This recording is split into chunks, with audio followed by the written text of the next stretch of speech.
Hey everyone, welcome back to another episode of Fringe Coverage, the podcast bringing you the stories, swings, and stars of the LPGA Tour.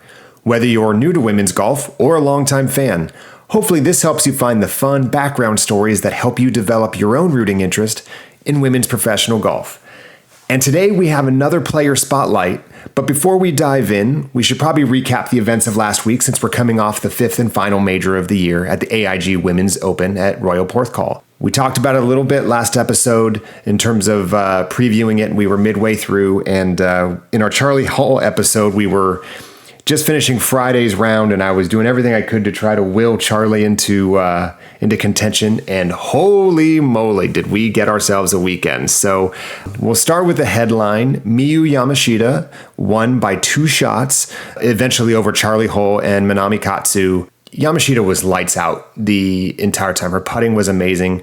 She's under 5 feet tall, but she was so straight off the tee. She had such a fantastic week overall and was really steady on that Sunday, especially when Charlie Hull started making a really serious run. And Charlie was by far the fan favorite out there in Wales, not far from her own hometown and home country. She definitely had the rooting interest of everybody there. And kind of rewinding to Saturday, Charlie went out and shot a blistering 66, 6 under on Saturday to rocket herself into contention after kind of having a really slow start. She shot 1 over on the first day. I can't remember what she shot Friday, but she vaulted herself into contention real fast with that Saturday performance. And then fast forward to Sunday, Charlie got it to 5 under through 15 holes just on a round on Sunday, and was making a really crazy charge while Yamashita was playing solid golf, but certainly not blistering the course the way Charlie was. So again, Charlie was 5 under on the round through 15 holes, and then went on to bogeys 16 and 17, kind of losing steam and stalling out, ultimately shooting a 69 on the day. But those 2 bogeys proved to be the difference in winning and losing, as she lost by 2 strokes to Miyu Yamashita. So first off, very happy to see Charlie perform well. It's yet another second place finish in a major, which is becoming a trend for her. The second place jumped her in the rankings pretty high. So she was 20th in the world in the Rolex ranking. She jumped to number 10. So big jump for her. But certainly the story was Miyu Yamashita, and had just an excellent week, along with a lot of her Japanese counterparts. A couple other just notes. There was a lot of talk about Lottie Woad as the betting favorite going into this tournament. Lottie had a very slow start, and very quickly people stopped talking about her because she wasn't on the front page of the leaderboard, and somehow finished tied for 8th. And I say somehow because at no point did she threaten the lead. At no point did she feel like she was in contention for the tournament. But Lottie seems to have a really high floor. She did not look like she had anything close to her A game. I'd be curious to ask her what game she thought she had over the course of those 4 days. But when she plays below average golf and she finished tied for 8th in a major at one of the hardest majors of the year, that's a pretty good sign, especially for someone who's still just coming out of the amateur ranks and only has a few professional tournaments under her belt. I said it last time, Lottie Woad's not coming, she's here. And it was really impressive to see her continue to grind and put together solid rounds, and at the end of 4 rounds find herself in the top 10 of a major. So for those of you keeping track at home, in her last 2 majors, she has 2 top 10s. Not a bad place to start. And then the last note is more on the disappointing side. 2 of the more popular golfers on tour had a really underwhelming week. Nelly Korda, the number 1 ranked player in the world, finished tied for 36, along with Lydia Ko. Again, Lydia was the defending champion of this event. Neither one of them had it, and it's always tough. You always want to see your stars perform in the majors. Certainly Nelly, and again, Nelly had a huge year in 2024. In 2025, she has not delivered, certainly at the same clip, and no one really expected her to. She was winning 7 events last year, but Nelly is not winning the way she was last year. And that is an interesting segue, because with Nelly's performance at the Open, again at T36, for the first time since March of 2024, we have a new world number 1. Nelly has fallen into the number 2 spot after, again, Nelly has been number 1 in the world since March of 2024, over a year and a half. The subject of today's podcast is our new world number 1, Jeeno Thitikul. So we'll start out with what's her name, how's her game, and why the fame. So each week we do a what's her name segment, but this week that's actually kind of needing a very literal response because Jeeno is not her given name. It is her nickname. So Jeeno's real name is Ataya, and Ataya is from Thailand. And originally, Ataya's mother, who's Thai, gave her the nickname of Jean, which in Thai loosely translates to Chinese people, which her mom is 100% Thai, but her dad is Chinese. So the mom gave her the nickname because she thought that her dad would like it. So she was gone by Jean her whole life. And at some point during her golfing career, she added an O to the end of it. And she's known on tour as Jeeno. And finally, she first couple years on tour, she went by Ataya. Finally, she asked to change it to Jeeno because she thought people would remember it a bit easier. So if you hear Jeeno or Ataya Thitikul, that is in fact the same person. She's 22 years old. Now lives in North Texas. She started golfing at 6 years old. For a really interesting backstory her dad gave her the choice between golf and tennis because Jeeno was sick a lot as a kid, had allergies, and the doctor said she needs an outside sport. And her dad decided between golf and tennis because she got to dictate her own schedule on an individual sport. And after watching TV, she chose golf mainly because it was less running than tennis. And they thought that would be better given her medical condition. So Jeeno, like a lot of women, absolutely tore up the amateur ranks and very quickly made her way into the professional tours. So in 2017, she won the Ladies European Thailand Championship as an amateur, making her, at the time, the youngest golfer in history to win a pro golf tournament. I did not say youngest female golfer. I said youngest golfer in history. She was 14 years, 4 months old when she won the Ladies European Thailand Championship. As she made her way through the professional ranks, she made her way to the Ladies European Tour, the LET, where she became the Rookie of the Year and won the Order of Merit in 2021. Fourth player ever to win both of those in the same year. You're starting to see the accolades pile up here. She joined the LPGA in 2022. She qualified through Q Series. And then her very first year in 2022 on the LPGA, shocking, she won the Rookie of the Year award. So she does not waste time. She has delivered at every level and in very quick fashion. She has not been someone that's taken a long time to develop and slowly builds her game. She has made an impact at every level she's been so far. So how's her game? I've already mentioned she is now officially the number one player in the world in the Rolex rankings and first in the race to the CME. And you can attribute that directly to strokes gained. Strokes gained, she is first overall. She gains 2.83 shots per round on the field. Extrapolate that out to 4 rounds. You can see why she has such a big advantage over the average golfer out there. And her strengths, she is an excellent putter, very, very solid tee to green and approach shots. Not a whole lot of holes in your game when you're the number one player in the world, but certainly those are the things that stand out.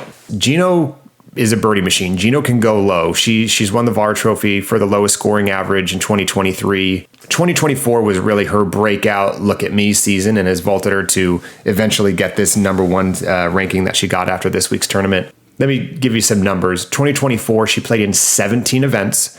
Of those 17, she made 15 cuts and 12 top 10s. 12 of her 17 events she played in, she top 10'd. That is an outrageously consistent clip. She won $6 million last year alone, including the $4 million purse at the season-ending CME Group Tour Championship. And she broke the single season earnings record, which was previously held by Lorena Ochoa, but she shattered it. The previous record was $4.35 million, and I think she made close to that just in the CME Tour Championship and ended up winning $6 million overall. Looking at her career overall, she's got 5 career wins. She's earned $12.3 million officially in her career. In majors, this is where the flags pop up. She has played in 27 majors. Most notably, she has yet to win a major. She has 9 top 10s and 1 runner-up. That runner-up was just earlier this year at the Evian Championship, where she was runner-up to Grace Kim, where Grace kind of ripped it from her when Grace went eagle, birdie, eagle down the stretch to steal one from Jeeno. And then finally in her career, she also represented Thailand in the 2024 Paris Olympics. That's her golf game. Now, why root for her? What makes her famous? What makes her someone worth talking about? Well, she is now the number one player in the world. This is not the first time she's been number one. She was number one for 2 weeks back in 2022.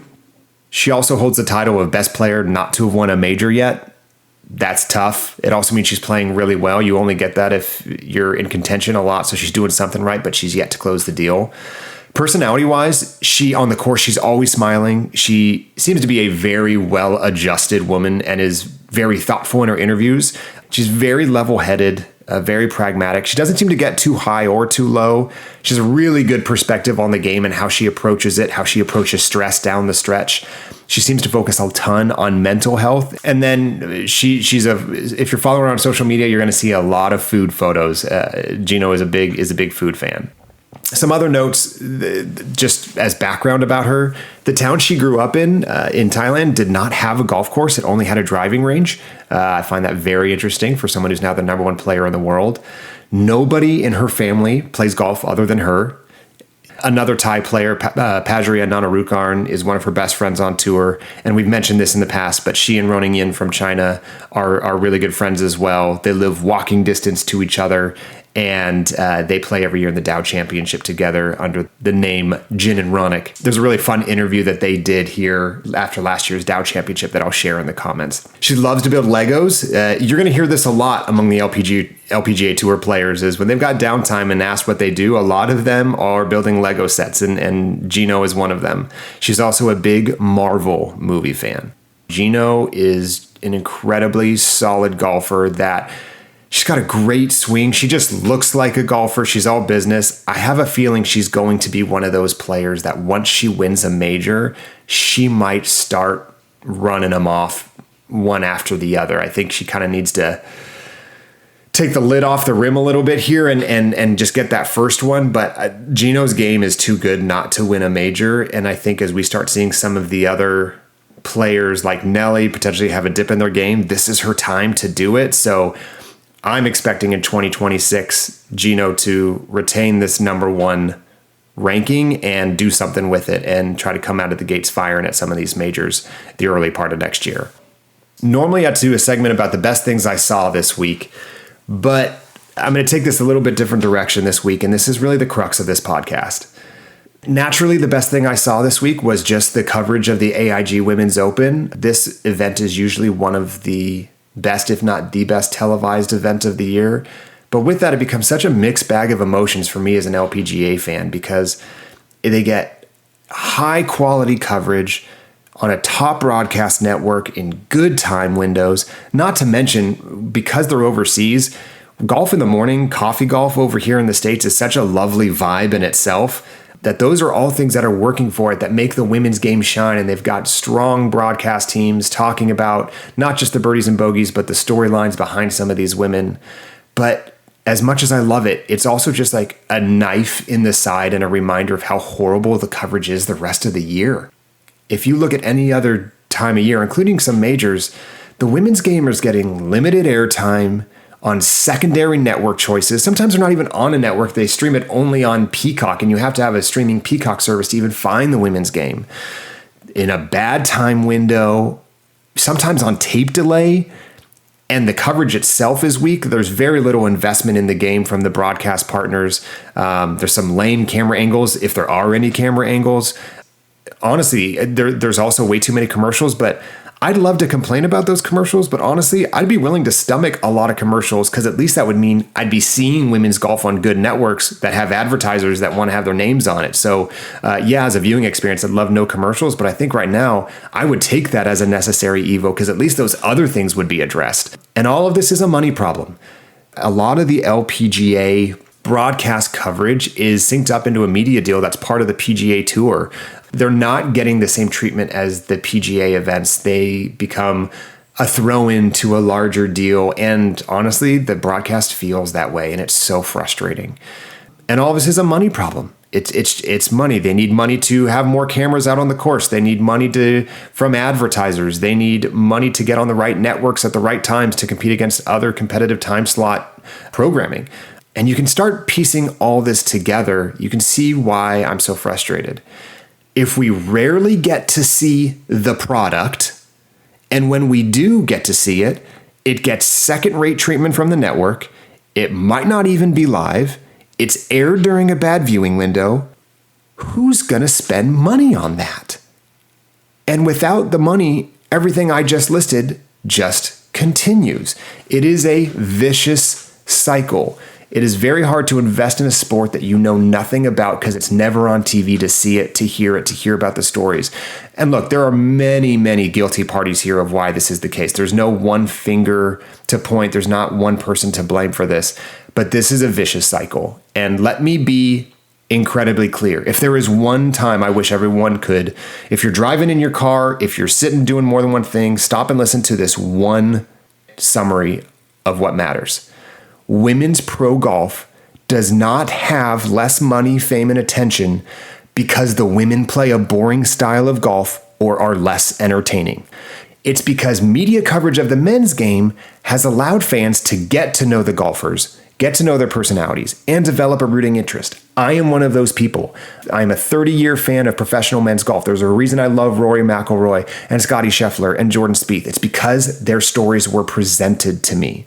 We root for the men's game because we see the men's game. The women play more shots with more clubs and are far more engaging with the media than the men because they have to shout to be heard. The men think of media as something they have to do, and they mail it in and bore us with catchphrases of we're going to give it 110% and, I'm going to try to shoot a low score tomorrow, where the women are really giving time of themselves because they know they have to fight that much more just to get any airtime. But until their sport is given the resources to put them on display in a light similar to men's sports, how could anyone ever know? Okay, rant over. This issue is what caused me to start this podcast. The women's game not only has amazing players, it has amazing stars and stories within it. And that's what makes you root for things. You root for people. No one roots for the PGA Tour. People root for the players on it. Similarly, I want people to root for the LPGA Tour, but that's something that comes later once you have rooting interest in individual players. And that's why we're doing these deep dives. Let's not only celebrate them, let's share them and elevate them and give the public a fair shot of falling in love with their sport. I promise you, you won't be disappointed if you make the time and effort to go seek out the sport and watch and learn about these women, because not only are they phenomenal athletes, they are incredible personalities that are worth rooting for. All right. That's going to do it for this episode of Fringe Coverage. If you have suggestions for players you want to learn about or topics you want discussed on the podcast, shoot us an email at fringecoverage@gmail.com or follow us on Instagram at fringecoveragepod. See you soon.